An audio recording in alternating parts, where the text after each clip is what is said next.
अस्सलाम वालेकुम नाजरीन, मोहम्मद इमरान एडवोकेट बात कर रहा हूँ।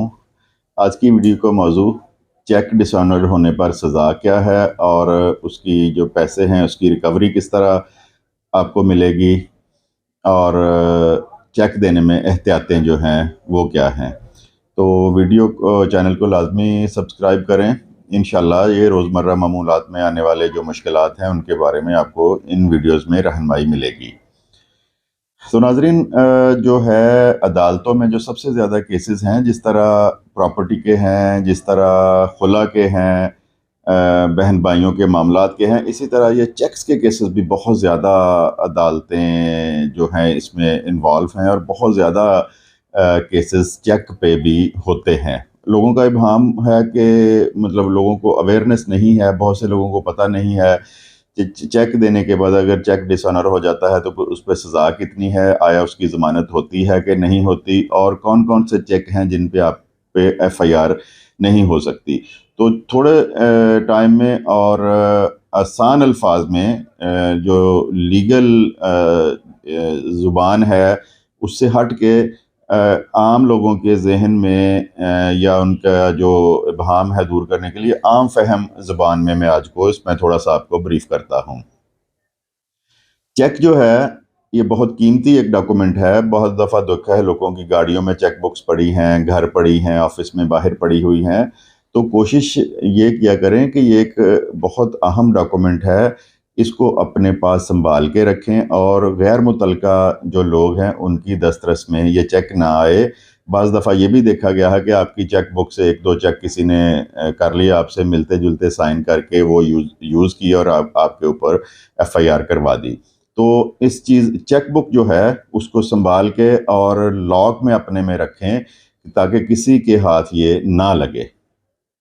अब आ जाते हैं कि चेक अगर कोई बंदा देता है और उस पे एफआईआर होगी और सज़ा कितनी होगी, और अगर किसी ने जेन्युइन किसी से पैसे लेने हैं तो वो पैसे किस तरह लेगा। 489 एफ के तहत इस पे आप पे पर्चा होगा। इसमें अगर तो वाकया ही आपने किसी से कोई कमिटमेंट की है, कमिटमेंट ऐसी सूरत में कि अगर आपने किसी से कोई गाड़ी परचेज़ की है, कोई ज़मीन ख़रीदी है, वो ज़मीन अपने नाम पे करवा ली है और उसके अगेंस्ट आपके पास पैसे कम थे, आपने किसी को चेक दिया है और वक़्त आने पर वो कैश नहीं होता, तो उस सूरत में आपके आपके ख़िलाफ़ 100% एफआईआर दर्ज होगी। उसमें बहुत सारी चीज़ें हैं ऐसे चेक्स हैं जिन पे एफआईआर नहीं हो सकती। उनमें अगर आपने ज़मानत का चेक दिया है, कोशिश किया करेंगे जब चेक देना है तो उसका पर्पस पीछे लिख दिया करें। चेक के पीछे मतलब फ़र्ज़ करें आपने किसी को ज़मानत का चेक दिया है तो बराए ज़मानत फ़लाँ फ़लाँ फ़लाँ चीज़ ये आप लिखा करें उसके ऊपर। ज़मानत के चेक पे देखा गया है कि एफआईआर रजिस्टर्ड नहीं होती। सूद की मद में कोई पैसों का लेन देन है, उसमें भी अदालत में ये साबित अगर हो जाए थाने में, तो उस पे भी एफआईआर आपके ख़िलाफ़ रजिस्टर्ड नहीं होगी। लेकिन जो आपके ऊपर ज़िम्मेदारी है, आपने कोई प्रॉपर्टी ख़रीदी है, आपने कोई गाड़ी ख़रीदी है, आपने कोई भी चीज़ ख़रीदी है जिसका वादा पैसों का आपने किया था, और जब वो शख्स जिसने आपसे पैसे लेने हैं वो चेक लेके बैंक में जाता है और आपके अकाउंट में पैसे नहीं होते, तो उस सूरत में यकीनी तौर पर आप पर एफआईआर होगी। हाँ, इसमें ये हो सकता है कि किसी सिस्टम एरर की वजह से उस दिन पैसे नहीं आ सके, या कोई बैंक का एरर है, या कोई टाइम ख़त्म हो गया है लेकिन पैसे बाद में आए हैं, तो उस सूरत में आप बच जाएंगे, आप पे एफआईआर नहीं होगी। अगर हो भी गई है तो वो आपकी ज़मानत हो जाएगी। तो इसमें जो सज़ा है चेक में, वो 3 साल की सज़ा है। सज़ा तो बहुत थोड़ी है, करोड़ों रुपयों का चेकों पे लेन देन होता है। तो बाज़ दफ़ा ये देखा गया है कि कुछ लोग ये कहते हैं कि इतनी इनकम तो हमने बाहर रह के नहीं करनी, तो 3 साल जेल में रह लेते हैं और फिर ज़मानत हो जाएगी। या 3 साल नहीं, मतलब सेशन से कैंसिल हुई है तो हाई कोर्ट से जाके ज़मानत करवा लेते हैं, लेकिन उसके साथ फिर आपको एक रिकवरी सूट करना पड़ेगा। जो 3 साल की सज़ा है वो आपको गलत बयानी की सज़ा होगी। उसमें जो पैसे देने हैं उस पर सज़ा नहीं होगी। जो आपने चीटिंग की है, गलत बयानी करके चेक दिया है, ये सज़ा उसकी है। रिकवरी आपकी ज़मानत भी हो जाती है तो आपको अलहदा से एक रिकवरी सूट करना पड़ेगा। उस सूरत में फिर अदालत की कोशिश होती है कि कम से कम टाइम में आपको وہ پیسے لے کے واپس کروائے جائیں۔ جیسا کہ میں نے آپ کو پہلے بتایا ہے کہ اگر آپ کا چیک کوئی چوری ہو جائے اور اس پہ آپ کے ملتے جلتے سائن ہوں، تو اس صورت میں پھر عدالت میں جا کے یہ جب ثابت ہو جائے کہ یہ آپ کے سائن نہیں ہیں یا آپ نے بدنیتی سے چیک جاری نہیں کیا، تو پھر آپ کی ضمانت بھی ہو جائے گی۔ اس میں عدالت بینک کے عملے کو بھی بلا سکتی ہے۔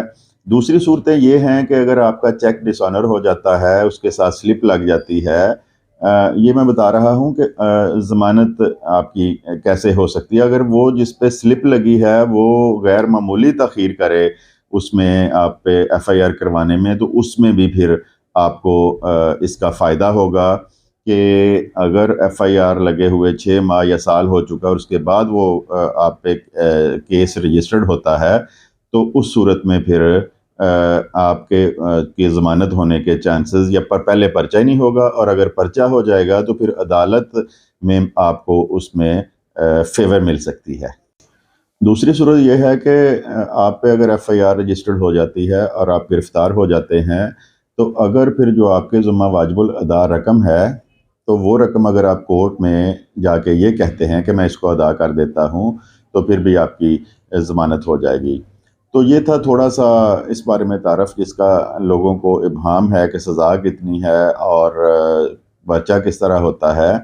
تو کوشش کریں کہ جو چیکس کا لین دین ہے اس میں پوری احتیاط کیا کریں، اور اگر آپ نے کسی کو چیک دیا ہے تو اس ڈیٹ کو آپ کے اکاؤنٹ میں وہ پیسے ہونے چاہیے، تاکہ آپ کا چیک پہ سلپ نہ لگے اور ایف آئی آر جو آپ پہ ہونی ہے آپ اس سے بچ سکیں۔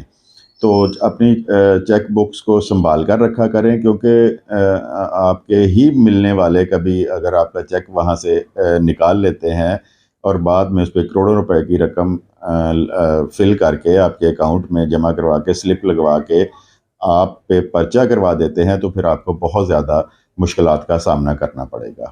تو ویڈیو کو لازمی دوستوں کے ساتھ شیئر کریں اور چینل کو سبسکرائب کریں۔ آپ کا بہت بہت شکریہ۔ خدا حافظ۔